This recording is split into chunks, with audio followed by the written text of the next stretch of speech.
Hey everybody, good morning, or whenever you're watching this. So the last time we were in school was Friday the 13th, so it's a long time ago. Growing in my quarantine beard, growing in my hair on the sides a little bit, maybe just grow it out real big. It's not going to do anything to get the shine off the top of my head from these recordings, but we do what we can. Anyway, let's get down to business. I want to give you guys a little context and background for the documentary that I'm going to be putting on Edpuzzle tomorrow. So just a little background to help you understand that documentary a little bit better as you go into it and answer the questions.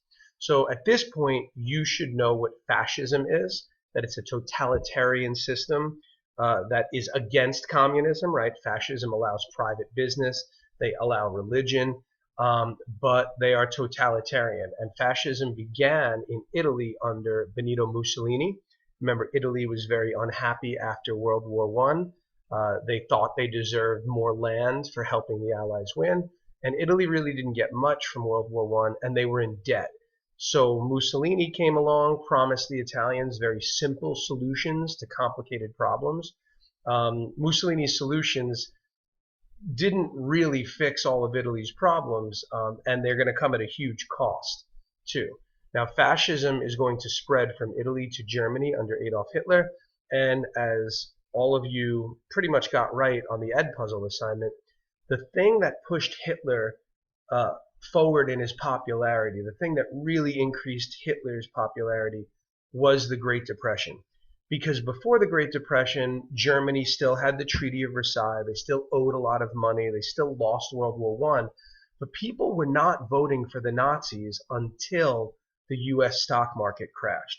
When the U.S. stock market crashed, Germany's economy went down the drain. Unemployment increased, banks collapsed, businesses closed, because Germany had been borrowing money from the United States to pay their World War I debt. And when the United States economy crashed, the U.S. recalled those loans, and Germany was really just hanging by a thread. People were so desperate, so afraid, so frustrated and angry that the Nazis and Adolf Hitler were able to take advantage of that by promising the Germans that they would fix all of their problems, they would restore German greatness, they would rip up the Treaty of Versailles, they would fix the economy, and everything would be well in Germany. And shockingly, in fact, the Nazis seemed to do a lot of this. The Nazis accomplished many of their economic goals very, very quickly. In fact, the Nazis increased the German economy so much that in 1936, Germany was the only country really capable of hosting the Olympics, which is what the documentary tomorrow will start with, how the 1936 Olympics were held in Germany under Nazi control. So you see Nazi swastikas all over the stadiums. And the reason that Germany could host the Olympics was because of the changes that the Nazi party made to the German economy. The Nazis really improved the German economy, at least in the short term, at least at first. What we're going to do today is look at how they did that, how they changed Germany, and how that's going to affect the rest of the world, because the Nazis are going to help start World War II. Let's take a look at that. So here is a document that I've attached to today's lecture.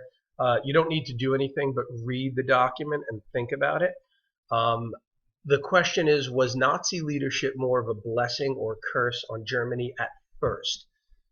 And let's take a look at some of the things the Nazis did to change Germany. The first thing they did is they established a fascist totalitarian dictatorship. The Nazis got rid of democracy, or the republic that Germany had, the Weimar Republic that was created after World War I. After the Reichstag fire, if you watched the last video, you know that after the Reichstag fire, the Nazis basically established a dictatorship. They are going to blame the fire on the communists.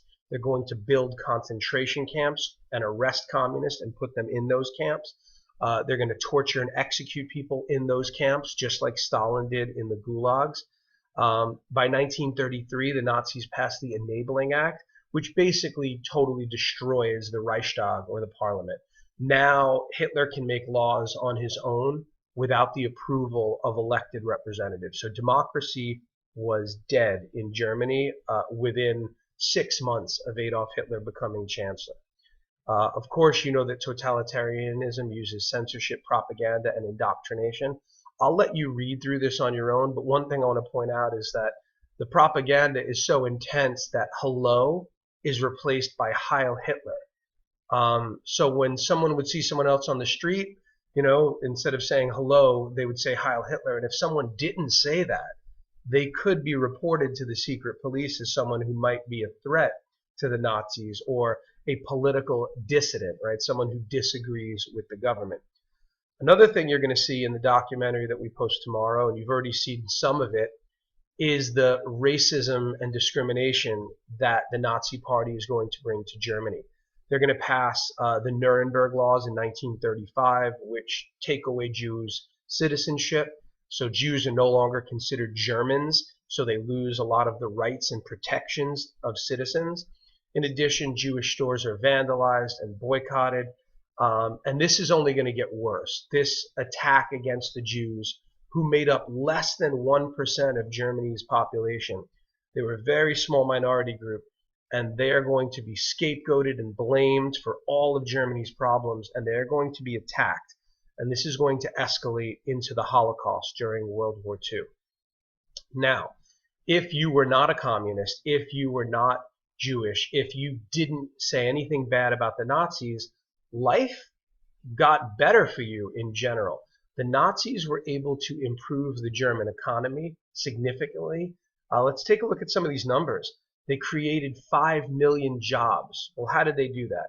They built massive public works projects like the Autobahn highway, which of course the Nazis would use that highway as transportation, not just for cars, but also for tanks and soldiers during World War II. The Nazis, their economic recovery was based on militarism. Massive military buildup. They built an air force and a navy, which they were not supposed to have under the Treaty of Versailles. And they created a massive military draft, drafting millions of young men into the army and the other branches of the military, which of course gave them jobs. Private businesses were still allowed. Worker unions were destroyed and disbanded. Workers were not going to be going on strike under Nazi leadership, but they didn't have to because the workers were getting paid decent wages. So the big question is, how did the Nazis pay for this?